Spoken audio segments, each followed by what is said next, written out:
8:15. Mucha atención porque la Corte Constitucional no se pronunció ante la demanda que ya tenía ponencia positiva para despenalizar el aborto en el país. Los magistrados del Alto Tribunal argumentaron que eran improcedentes los argumentos. Con esta decisión se mantiene la despenalización del procedimiento, excepto en 3 causales ya definidas, incluso con anterioridad por la propia Corte hace 14 años. ¿Qué argumentaron los magistrados? Sergio, adelante, buenas noches. Jonathan, buenas noches. Lo que argumentaron los togados es que no había claridad en la demanda que fue interpuesta por una ciudadana en la que se argumentaba vulneración de derechos al no poder interrumpir su embarazo, ya que no se encontraba dentro de las 3 causales que ya había despenalizado la Corte Constitucional en el año 2006. Con una votación de 6 contra 3, los magistrados de la Corte Constitucional se declararon inhibidos para emitir un nuevo fallo alrededor del aborto. En relación con el artículo 122 de la Ley 599 de 2000 por ineptitud sustantiva de la demanda. Lo que significa que las causales de interrupción del embarazo en casos de violación, malformación del feto y que esté en peligro la vida de la madre seguirán vigentes. La Corte encontró que el artículo 122 del Código Penal fue objeto de un pronunciamiento previo por parte de este tribunal mediante sentencia C-355 de 2006. La decisión del Alto Tribunal se dio tras el análisis de una demanda interpuesta por una ciudadana que alegó vulneración de derechos al no poder interrumpir el embarazo de manera voluntaria, al no encontrar su caso dentro de las 3 causales. La petición de la demanda no cumple el requisito de claridad en la medida en que no guardan una coherencia argumentativa que permita entender en qué sentido la disposición acusada sería inconstitucional y cuál sería su justificación. La ponencia del magistrado Alejandro Linares, que buscaba despenalizar el aborto hasta las 16 semanas de gestación, también fue derrotada. 8:18, con plantones simultáneos pero pacíficos, personas a favor y en contra del aborto se manifestaron en las afueras del Palacio de Justicia. ¿Qué dijeron frente a la decisión de la Corte, Jessica? Cuéntenos. Pues mire, al parecer la reacción fue unánime, Jonathan, por ambas partes. Ambos celebraron la decisión, quienes están en contra y a favor del aborto. Con la decisión de la Corte, Natalia Bernal Cano, la abogada que presentó los recursos ante este organismo, continúa defendiendo su postura acerca de los derechos de los niños. Es un sujeto de derechos, un sujeto de especial protección constitucional.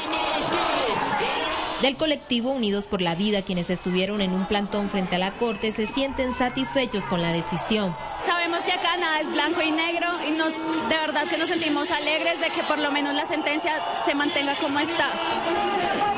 Mientras que quienes defienden el aborto celebran lo dicho por la Corte. En caso de que sea eso, se ratifica que en Colombia de ninguna manera podemos retroceder y que el aborto en las 3 causales es un derecho fundamental de las colombianas. Las organizaciones de mujeres celebramos que la Corte Constitucional ratifique que no existe ningún retroceso al derecho fundamental a la interrupción voluntaria del embarazo, al aborto libre y seguro en Colombia. Así las cosas, el aborto seguirá prohibido en Colombia, salvo por las 3 causales.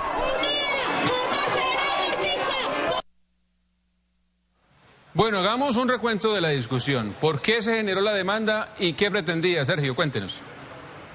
Jonathan, todo inició en mayo de 2006, luego de que una abogada, Mónica Roa, interpusiera una demanda argumentando más de 400.000 casos de abortos clandestinos en el país, señalando que se debía despenalizar en situaciones de violación, malformación del feto y también que pusieran en riesgo la vida de la madre. El 10 de mayo del año 2006, mediante la sentencia C-355, la Corte Constitucional de Colombia fue clara y contundente respecto a la interrupción voluntaria del embarazo en este país.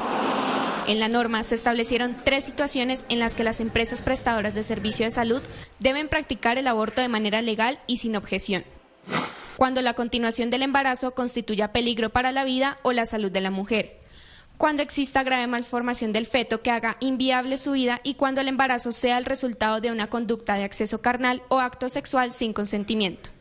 Desde entonces, la medida ha pasado 20 veces por el Congreso, sin cambio alguno. 14 años después, el debate y la polémica continúan, luego de que el 12 de febrero se conociera el caso de una mujer que decidió interrumpir su embarazo a los 7 meses. El padre, Juan Pablo Medina, a través de sus abogados y a raíz de la interrupción del embarazo, presentó una denuncia penal por tentativa de homicidio y una acción de tutela. En la impugnación a la tutela interpuesta, Profamilia sostuvo que el 22 de enero se le había hecho una valoración psicológica a la madre que confirmó la causal de salud mental y gestionó la realización del procedimiento como era su obligación.